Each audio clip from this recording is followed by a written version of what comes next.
Does Mario actually care about saving Princess Peach? Like, I understand it's implied that our hero saves the princess, but does he ever show any emotional interest? And do we know how the adventure to save the princess is affecting his work-life balance? Because remember, he is a plumber, and this must be taking a huge toll on his mental health, right? Obviously not, because we all know Mario isn't human. And today we'll be exploring when in video game history video games became human.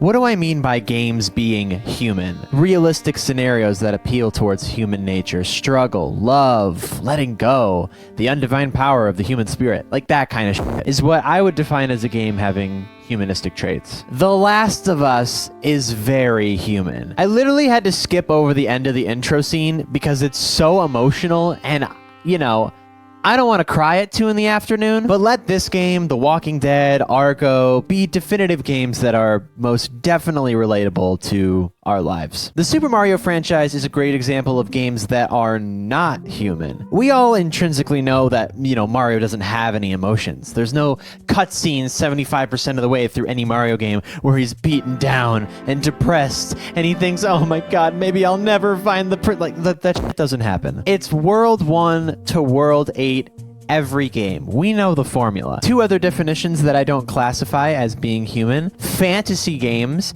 They have a lot of mechanics, storylines, different paths, side quests, adventures, long stories, packed lore, spooky dark fantasy vibes. Spooky language.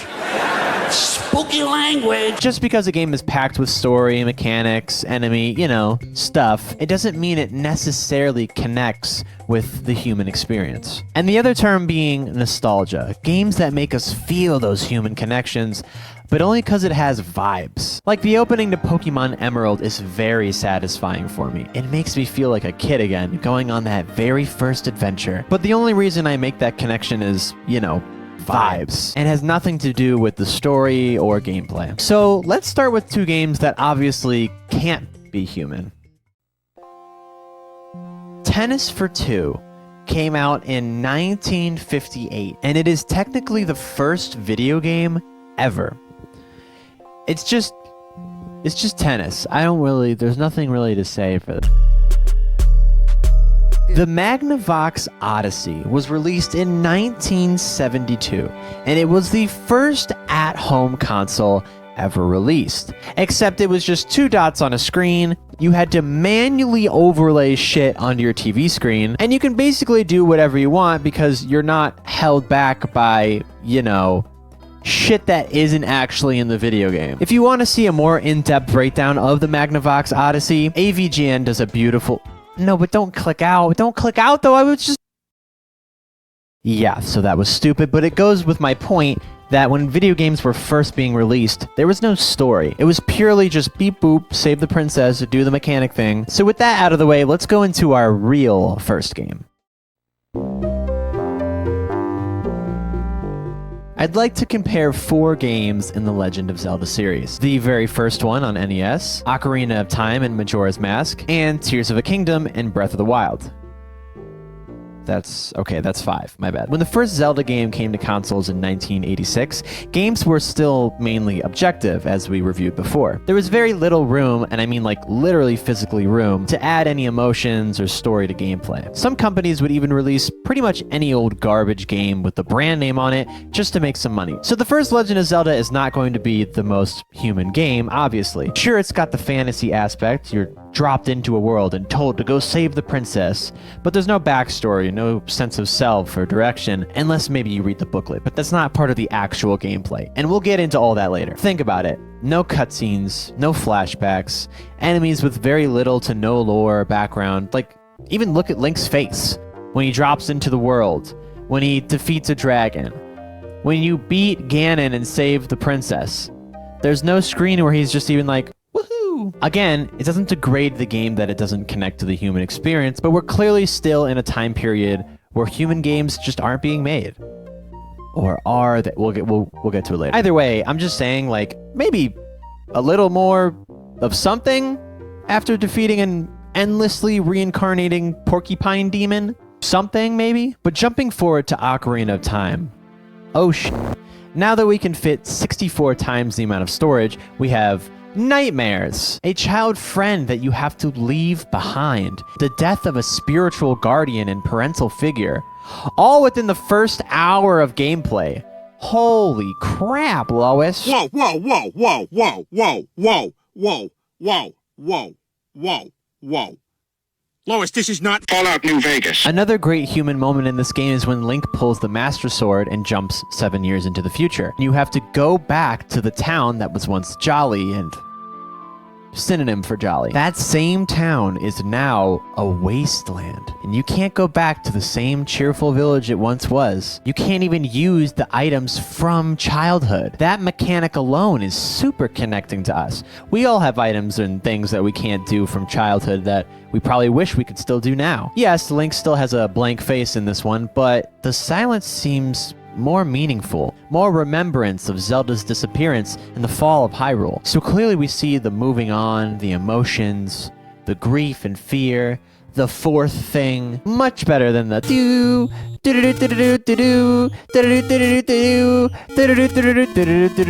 You see how like both these games still hold up and are still extremely good games? Just one of them has more human aspects than the other. Is that because one of them is 64 times bigger than the other? We will get to that. Just chill out. Don't get it. Don't. And not to breeze over Majora's Mask, even though it has really similar mechanics and it's basically the same game engine with just different storylines and stuff. Similarly, it has these new elements. You know, that typical Save the Princess game. I didn't really expect to die in the beginning. And you know, have to rescue a village that's gonna die in 3 days. And if you run out of time, the giant moon crashes into you. And even as the time is clicking down, you can fucking see the moon that's gonna kill everyone. It's some of people's favorite Zelda games, not only for the human mechanics, but because of that creepy aspect of, you know, death and stuff. Also, I'm sure the Ben drowned lore also kind of added to the nostalgia factor, which made it people's favorite games. I don't know. I was born in 2000s, so I'd love to hear about your experience in the comments below. Sorry. Now we can see in the very last game. Jesus f***ing Christ. I don't want to spoil anything for this game, and I don't want to spend too long on the Zelda series, but this video is simply not long enough to go over all of the human connections that I made in this game. It's funny because I was originally going to label this a fantasy game because it's mostly just mechanics and there's just a lot of stuff in there. But then I saw cutscenes like this. Link's flashback to the whole gang taking a picture, the music, the vintageness. Oh! And even the world itself, like you can see the NPCs aren't just side characters. They have lives and anxieties, stories about loss and recovery. The time you spend helping them isn't just about quests, but trying to repair the broken world that Ganon left. Anyway, I haven't played too much of this game, and I'd love to hear about more teeny human moments, like maybe even this old like, I don't know. Let me know in the comments! Now, I'm not going in absolute chronological order here, and I don't know how to transition into the next. EarthBound is a great next step on our human game searching journey because it dropped a lot of RPG cliches during the time and created something completely new. You see, during the Zelda game, you'd think, oh, well, games during this time just couldn't be human because you couldn't fit that much storage on it. EarthBound, and I'm sure a lot of other games, defy that because the story and setting drive the game past its 8-bit appearance. Right when the game starts, you're awoken by a meteor crash that freaks out the neighborhood. You go to investigate and find a talking insect from the future that tells you to stop the main antagonist from destroying the world in the future. You have to travel around the earth and record 8 melodies that will help you defeat it. This sounds like a fantasy game. Well, it would be if it wasn't rooted in mysteries, dark twists and turns, and funny moments. Actually, a lot of funny moments. The amount of comedy riddled in this game surprisingly makes the seriousness even more real, since laughing things off is a human coping mechanism. You see where I'm getting at that? Everyone in your group has their own personalities and skill sets, and the game tackles real-world issues like slavery and religion. The attention to detail from different terrain and world events to NPC dialogue and enemy conflict also makes the game feel like a modern RPG. Also, there are just very absurd enemies like angry taxis, possessed puppets, and abstract nightmares, and I can't help think that these are direct reflections of a childlike lens on the world. I mean, think about it. This is probably a child blurring reality into imagination. This is profoundly poetic of the game to do for its time.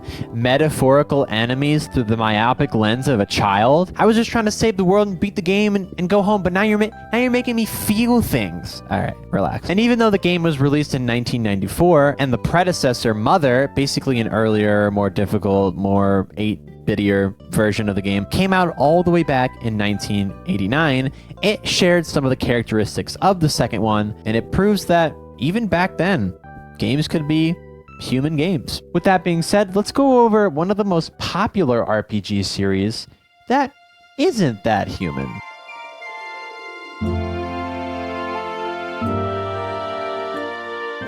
Pokémon is one of the most notorious RPG games in history. The players take on the role of a young trainer who captures and battles Pokémon, which are these thingies. You travel across different regions, defeat gym leaders and villainous teams, and try to become the ultimate Pokémon champion. While the journey is full of growth, companionship, and perseverance through the toughest obstacles and Pokémon, the narrative is largely mechanical and minimal, and any emotional depth is often left to the player's imagination. Think about it, right when you leave home, there's no emotional moment of your mom and the player, like, oh, it's just like, bye.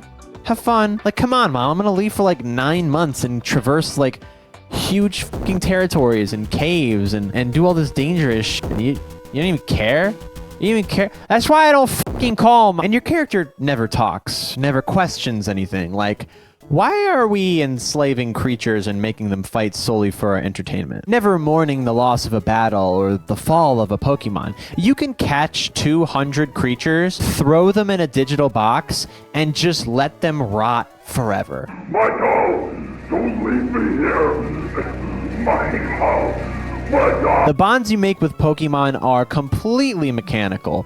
Even happiness is a stat. Even when you save the world, there's very little indication that you did. You just go right back to grinding XP and trying to make that Mew glitch work, where you gotta type some shit in, and then you go, remember that? The Mew glitch, you can make Mew spawn in the beginning. Again, you can find emotional depth in walking through the tall grass in the beginning of the game, trying not to get caught by the 9th Caterpie and the 13th trainer. But again, that's nostalgia speaking. Things that you relate to only because they happened in the past. Between all the games that I've shared so far, they and others all have this one seemingly non-human aspect that I've gone over for a couple of these games, and that is the main character not having any dialogue or reactions. They're always stagnant, blank, sort of a neutral zone happening in this region, and they don't really care about any information they're given. This might be because game developers literally couldn't fit more shit on their games, which we'll get into later in the video, but I think it's also just an easy way to add your own interpretation and emotions into the game, instead of letting the main character pre-designate how you should feel. Like, maybe you too would have a very neutral face walking through the pits of hell on the skulls of sinners.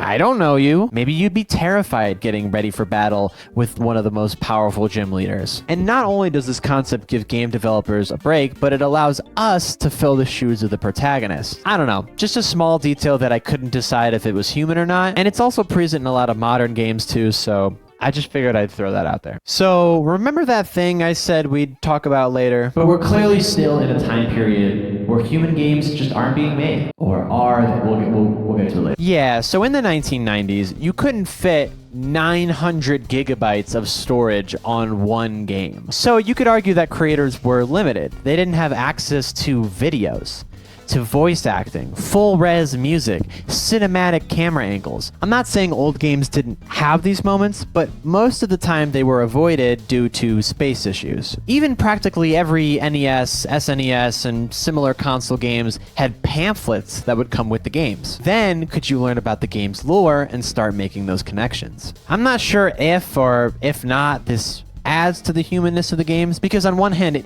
is giving you that meaningful connection, but on the other hand, it's not an actual part of the gameplay. And my question for modern story games like The Walking Dead or The Last of Us is, what if those games didn't have any multimedia videos? What if those 8-bit games didn't have any pamphlets? You know, what if, like I said, we were only defining the humanness by the gameplay, by what you're doing in the game? Without multimedia stuff, tell me games like Halo wouldn't 100% be shooting enemies and going to the next arena. I played the first 2 Halos, and again, extraordinary landscapes, right? Iconic enemies and weapons. Very, very fun to play, but significantly reliant on those cutscenes for story. Emotions and real-life connections only happened during the multimedia presentations. And because the emotions are saved for the cutscenes, it almost becomes a fantasy game, sticking to puzzles, mechanics, enemy waves, boss fights. The main gameplay isn't the connection that we relate to in the games.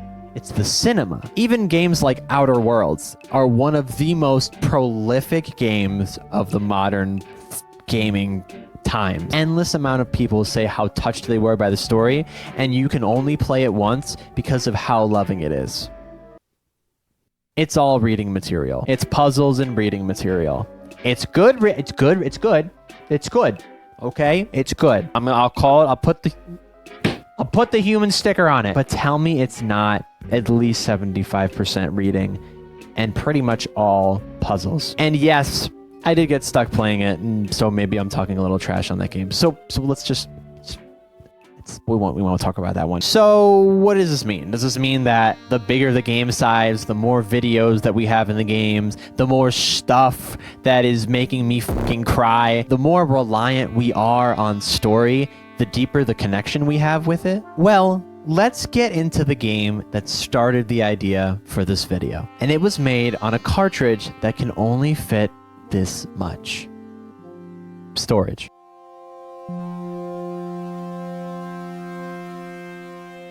Ecco the Dolphin is a 2D side-scrolling adventure game in which you take on the role of a dolphin and, you know, go do dolphin things.